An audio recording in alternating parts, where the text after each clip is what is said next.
नमस्कार दोस्तों, आज की इस वीडियो में बात करने वाले हैं कि क्रैश टेस्ट क्या होता है। अब भारत एनसीएपी यानी कि भारत में ही क्रैश टेस्ट किया जाएगा। पहले ग्लोबली एनसीएपी क्रैश टेस्ट करती थी, ग्लोबल एनसीएपी एजेंसी। ये ग्लोबल एनसीएपी क्या है, भारत क्रैश टेस्ट क्या है, क्रैश टेस्ट होता क्या है, सारा कुछ डिटेल में जानेंगे इस वीडियो में। नॉलेजफुल होने वाली ये वीडियो को लास्ट तक जरूर देखें। सबसे पहले जान लेते हैं कि एनसीएपी क्रैश टेस्ट कैसे होता है। एनसीएपी द्वारा लगभग सभी कंपनीज की कार का टेस्ट किया जाता है। इस टेस्ट के लिए कार में डमी का इस्तेमाल किया जाता है।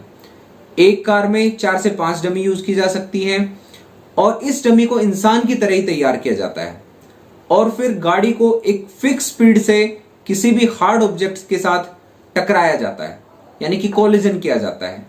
गाड़ी में चाइल्ड सेफ्टी को चेक करने के लिए चाइल्ड सीट पर यानी कि पीछे की तरफ वाली सीट पर चाइल्ड डमी का इस्तेमाल किया जाता है। क्रैश टेस्ट के बाद कार के एयरबैग ने काम किया कि नहीं किया, गाड़ी के सेफ्टी फीचर्स ब्रेक असिस्ट वगैरह ने काम किया कि नहीं किया, गाड़ी में डमी कितनी डैमेज हुई, इन सब के बेसिस पर गाड़ी को रेटिंग दी जाती है। यह होता है NCAP crash test. Global NCAP है तो फिर भारत एनसीएपी की क्या जरूरत। दरअसल अगर बात करें, ग्लोबल एनसीएपी की शुरुआत 2011 में हुई थी। ये एक स्वतंत्र संस्था है। इसके अलावा बहुत सारे कंट्रीज में पहले से अपने अपने एनसीएपी हैं, जैसे कि जापान, ऑस्ट्रेलिया, कोरिया, यूरो। इन सब कंट्रीज में ऑलरेडी क्रैश टेस्ट के अपने एनसीएपी सिस्टम्स हैं और वो क्रैश टेस्ट अपना करते हैं। दरअसल क्या हुआ, जब ग्लोबल एनसीएपी के क्रैश टेस्ट रेटिंग को लोग समझने लगे, लोगों को पता लगने लगा कि ये क्रैश टेस्ट, ये रेटिंग क्या होती है, तो इसका असर कार कंपनीज पर पड़ने लगा। ग्लोबल एनसीएपी क्या करता था, मार्केट से बेस मॉडल, बेस वेरिएंट को उठा लेता था क्योंकि वो सस्ते पड़ते थे, अपने खर्चे पर उठाता था और फिर उनकी क्रैश टेस्ट कर देता था। अब उसमें जो है 0 से 2 स्टार रेटिंग आने लगी क्योंकि बेस वेरिएंट्स में सेफ्टी फीचर्स काफी कम होते हैं, एयरबैग वगैरह, और बाकी फीचर्स की भी बात करें, सेफ्टी फीचर ना के बराबर होते हैं, तो उनकी सेफ्टी रेटिंग कम आने लगी। कंपनीज ने क्या किया कि ग्लोबल एनसीएपी से कॉन्टेक्ट किया और कंपनीज क्या करने लगी, अपने खर्चे पर टॉप वेरिएंट जो भी होते हैं पूरे सेफ्टी फीचर से लेस, वो वेरिएंट के मॉडल उसको ग्लोबल एनसीएपी को प्रोवाइड करने लगी। ग्लोबल एनसीएपी जर्मनी और इंग्लैंड में अपने लैब्स में उनका क्रैश टेस्ट करने लगा और इन क्रैश टेस्ट को वॉलंटियर क्रैश टेस्ट का नाम देने लगा। जबकि कर क्या रहे थे कि कंपनी जो है अपने खर्चे पर वो कार्स को प्रोवाइड कर रही थी टेस्टिंग के लिए और साथ में पैसे का भी लेन देन हो रहा था। तो अगर बात करें तो सारा जो सेफ्टी रेटिंग का खेल था वो पैसे से कहीं ना कहीं इधर उधर हो रहा था। अगर बात करें तो यही कंपनी अगर वो बेस वेरिएंट को टेस्ट करती, 0 से 2 स्टार रेटिंग आ रही थी, उसी मॉडल को ये ग्लोबल एनसीएपी अगर टॉप वेरिएंट को टेस्ट कर रही थी तो वो रेटिंग 4 स्टार 5 स्टार आ रही थी। तो ये सारा खेल था पैसे का। ग्लोबल एनसीएपी इन टेस्टिंग्स को वॉलंटियर टेस्ट नाम देने लगा और समय समय पर टेस्टिंग के रिजल्ट जारी करने लगा। अब ग्लोबली, वर्ल्ड वाइड अगर बात करें तो ग्लोबल एनसीएपी क्रैश टेस्ट की रेटिंग्स को कंट्रीज ने एक्सेप्ट नहीं किया।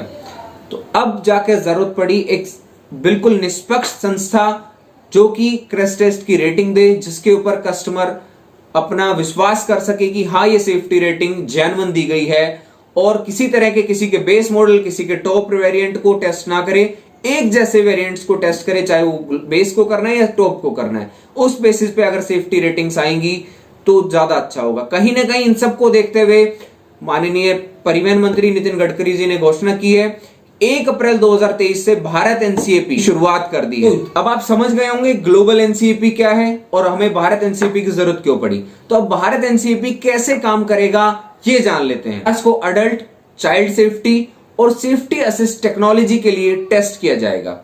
हर एक कार की 1 to 5 स्टार रेटिंग दी जाएगी।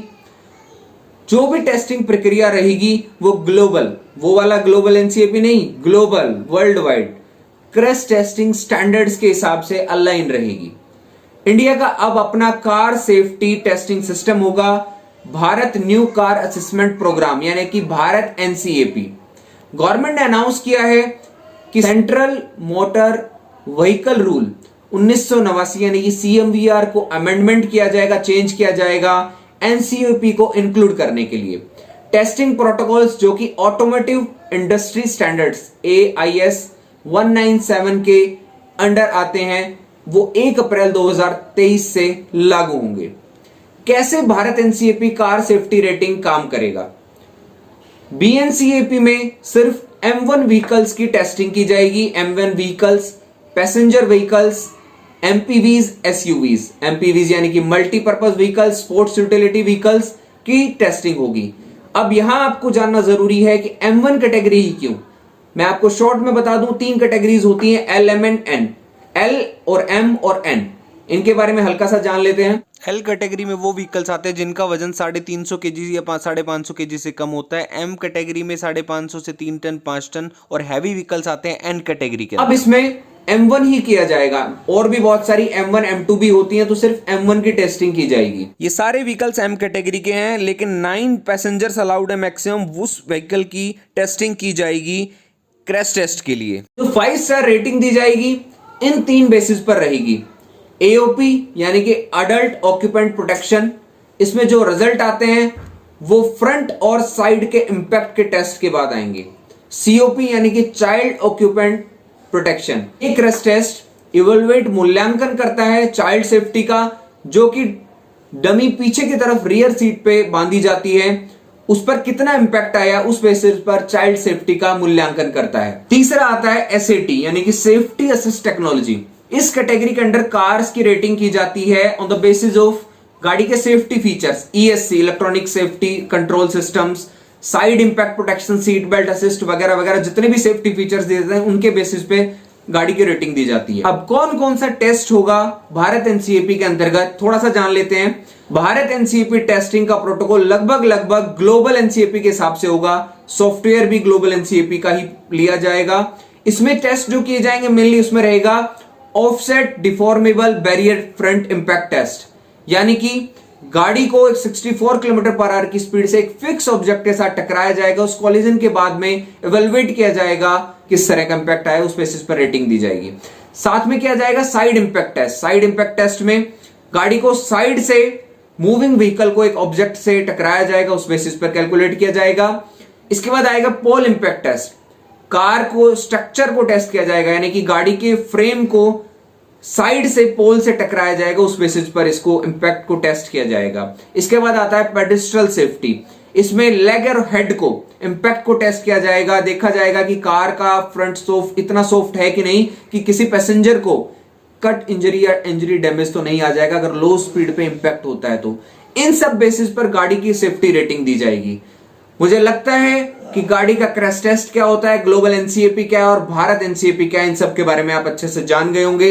उम्मीद है भारत एनसीएपी निष्पक्षता से गाड़ियों की सेफ्टी रेटिंग का काम करेगा और भारत के कस्टमर्स को निष्पक्षता से उस गाड़ी की सेफ्टी रेटिंग मिलेगी।